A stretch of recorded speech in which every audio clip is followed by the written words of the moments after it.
Salam, gelin biz bugün şular ýaly owadan hem tagamy süýji hem keseňde de göze ýakymly owadan gowy tortlaryň birini ýasalyň.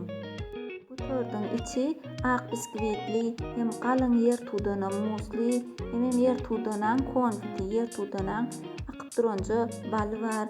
Gaty süýji gaty tagamy tortlaryň biri hem ýytam ýakymlyja ýyti bar. Keseňde de owadan bolýar göze ýakymly gaty gowy tortlaryň biri. Gelin biz bugün şol tort ýasalyň. Bilen ýer tudana konfetini ýasalyň. Konfet diýmegen biziň türkmençelämizde bal bolýarda bal diýdigimiz. Akyp duran ýer tudanadan akyp duranja bal ýasaýar. Ýerde çygaram ýer tudana gerek. Sveja bolsa bolýar, doňdurlanan bolsa bolýar. Şo ýer tudanalary blender bilen gowy edip püre ýasaýar. Üstüne de bir ýartı nahar çemçe şeker, bir çay çemçejigim kraxmal atýatsa, bulap garyp otda goýulýar. Biraz gaýnatyp goýulýar. Ine şular ýaly. Goýulandan soň otdan düşürýärse, sowamak üçin halajinlikde goýýar. Gelin indi bolsa biskvit çöregini pişireliň.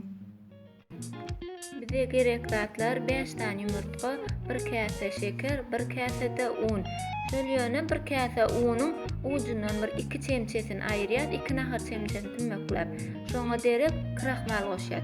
Kraxmal goşsak hem tagamy gowy bolýar, ýutguşyk tagamly bolýar. Hem akja gowy bolýar. Şoň üçin eger mümkinçiligiňiz bolsa, kraxmal bar bolsa, kraxmal goşuň. Şol kraxmal bilen unyň ikisi birlikde bir kase bolmaly. Eger kraxmal ýok bolsa, akja unam bolýar. Ýöne kraxmally bolsa, tagamy ýa ütgüşik gelýär da şoň. Şoň üçin kraxmal goşsaňyz has gowy. Ýumurtgalamyzyň daşyny ýuwýar, gowja edip süpürip gowradýar. Ýumurtgalamyny dama ulanmaga daşyny ýuwup süpürmeler. Ýogsa näşeler ýaly gadyň gyratyna çakýar dat edýär, hapalygyna ulansaň hapa gaçmak mümkin. Şoň üçin ilki bilen ýuwup süpürip gowradyp ondan soň ulanýar. Ýumurtgalamyzym halajinlikde gowy sowadylan bolmaly. Sowuk ýumurtgalary hemmesiniň bäşisini hem şeýdip bir gaba çakýar ilki. Şu işe başlamaqa ýene bir etmelatlamyň biri bir duxowkamyzy işletip goýýar.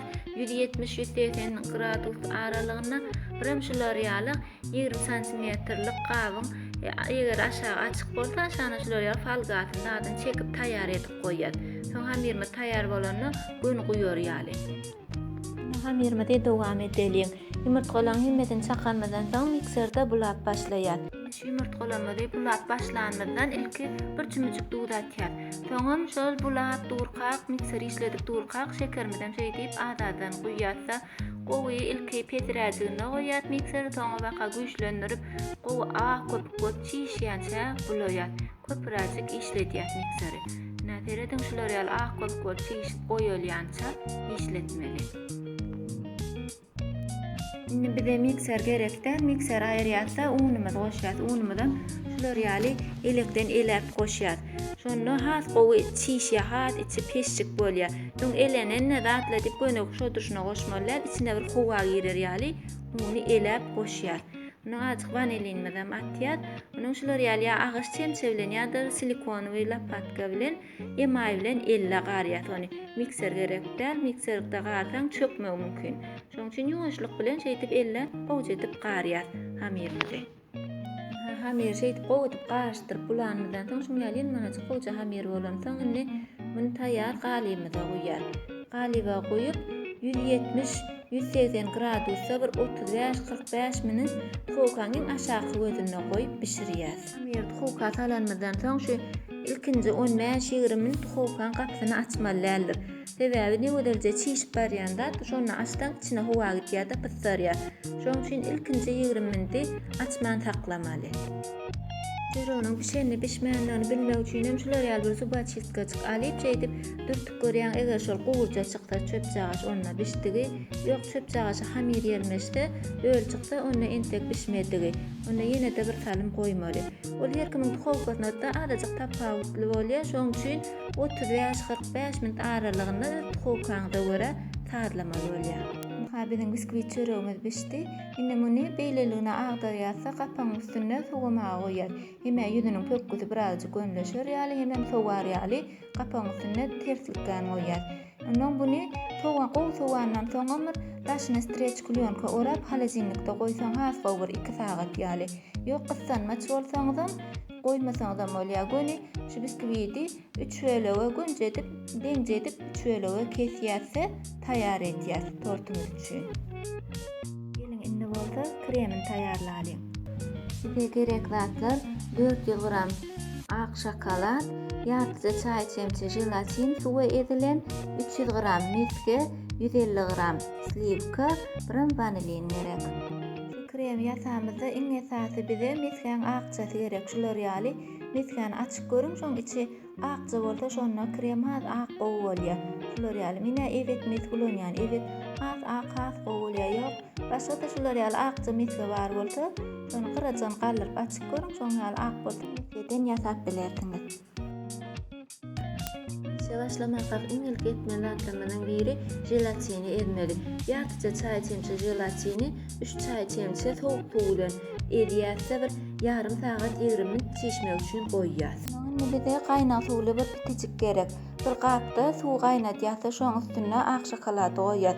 Ak şokolad eretmek üçin. Bunu mikrovalnovkada goýup eretseňem bolýar. Bir salyp arajykdan bulap ýene salyp şeýdip dursaň ol kynrak bolýar. Ondan şeýdip gön gaýnak suwun üstüne goýsaň has gowy aňsat usuly bolýar. Şokoladyň üstüne de ýanky slivkamyzy goýýar. Ondan şeýdip bulap eretýär buny. Miskamiz hem öňräjiginden halajinlikden çykaryp goýmaly. Olamyr öý temperaturasynda bolmaly, ýumşak bolmaly, eremeli, ýöne ýumşak bolmaly. Indi şokoladymy hem şeýdip bulap eredeliň. Görüşüňiz ýaly şokoladymy hem gowy eredi, içine hiç ýyly gaty galmady. Indi kremimizi ýasap başlabermeli. Mikseriň gabyna ýumşan miskeň atýar, üstüne hem şokolady goýýar. Hem vanilini de atýar. Onu mikserde gowja diýip bulap başlaýar. Miske bilen şokoladymyz gowja diýip bulap garanmazdan soň belki çişirmäge goýan jelatinimizi mikrovalnovkada goýup eredýär. Ondan şu miskeň üstüne goşýar. Ýene de bunam gowy diýip mikserde garýar, bulaýar. Jelatinam mikrovalnovkada eredeňizde ören terasap bolmaly. Mikrovalnovka salyp bir näçe sekund işledip, öçürüp, bulap, ýene täzeden salyp, ýene bulap şeýdip eretmeli. Ýogsa birden gaýnamak mümkin. Gaýnasa da jelatiniň hiç işe ýaranyk ondan gaýmaly bolýar. Eger mikrovalnovkaňyz ýok bolsa, jelatinam helki gaýnak suwun üstüne şokolad eredişmedi ýaly, bunam gaýnak suwun üstüne buğda goýup eredäýmeli. Kremimizi gowja edip garşdyranmazdan soň indi muny halajinlikde 1 sagat goýmaly. Şu jelatin zady birazjyk gataşmaly, miske zat birazjyk gataşyp alşar ýaly. Indi biziň kremimizi halajinlige salamyzda 1 sagat boldy. Indi çykaryp mikserde ýene bulap başlaýar. Ýöne bu gezek öňki ýaly däli has köpürek bulaýar. Has gowy güzbat etmeli. Bu gezek ilki peträjiginden soňa waka güýçlendirip gowy diýip bulap agar ýa-da çişirýär. Agaryp çişýänçe bulamaly. Şu kreme eger isleseňiz hasam agatny isleseňiz birazjyk ak kraskada goşup bilersiňiz. Ak kraskada satylýar. Şonu suwda azajyk edip goşaýmaly. Şu wagt bulap durýan. Onuň goşdan hasam akça gowy bolýar.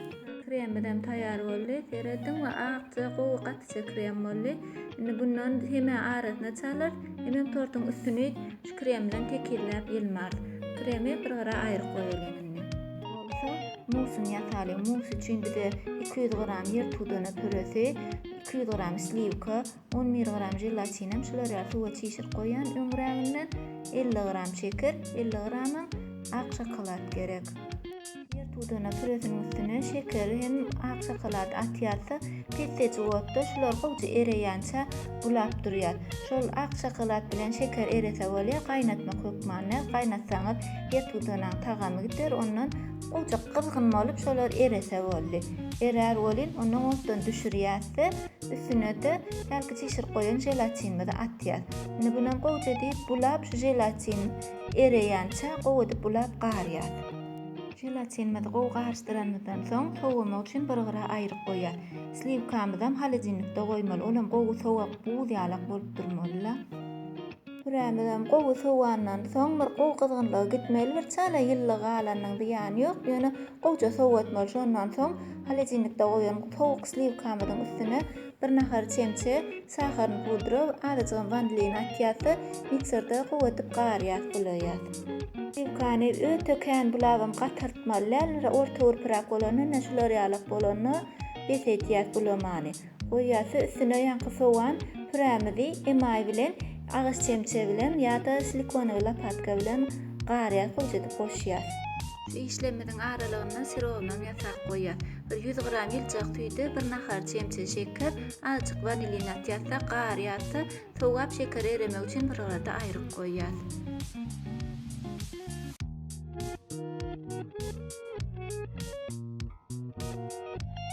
Bunu gowutyp garşdyrandan soň häbidiň musumy taýýar boldy. Indi gelin tortumuzy jemläli. Çöwelen biskvitimiziň iň birinjisini aşagda goýýar, sirop bilen öýleýär. Oň daşyndan klyonkany giydirýär, daşyndan formamyzy kalsiumyzy takýar. Kremimizden meşok bilen bolja edip birinji gatyna çal goýýar şeýtýäsini.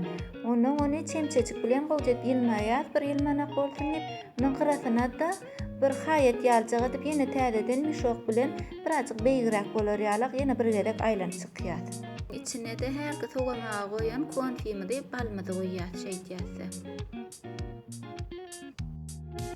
Üstünden ikinji gat biskvit çöregimizi goýýar, onam ýene sirop bilen öýleýär. Bu üstünden musumy taýýar musumuzy töwemesini gön goýýar.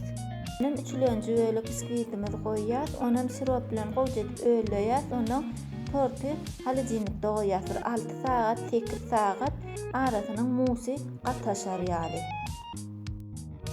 Bizim tortumyza 8 saat bolup geçdi, gelinini açyp görelim. Tortumyz ene gowy alşypdyr, içine musy gatapdyr, kremam gowy gatap doňupdyr. Görşüňiz ýaly owadan gowy tört bolupdyr. Şeýle bereňde de bolýar, ýene bedemek üçin atam owadan etjek bolsa, hälki galan kremimizi töw daşyna çalýar, soňra öz islegimize görä bedeýär. Men bu torty kiçijik gyjygynyň doglanyna pişirdim, şoň üçin daşyna mürite çağılar üçin edip beredim. Kıyasan tortum göwnüňde ýaran bolsa, onda like goýmagy ýatladýan. Goý köpüräjik like gelsin, biraz videomiz öňe tüýşüp, köpürek türkmenlerimiz peýdalanar ýaly like goýmagy ýatdan çykarmaň. Hem kanalyma ýadylaň, podpisatça boluň. Ýene täze goýjak videolamy, täze goýjak reseptlerden peýdalanmak üçin ýadylmagy ýatdan çykarmaň. Hem şular ýaly tort pişirseňiz, şowly bolsun, noş bolsun.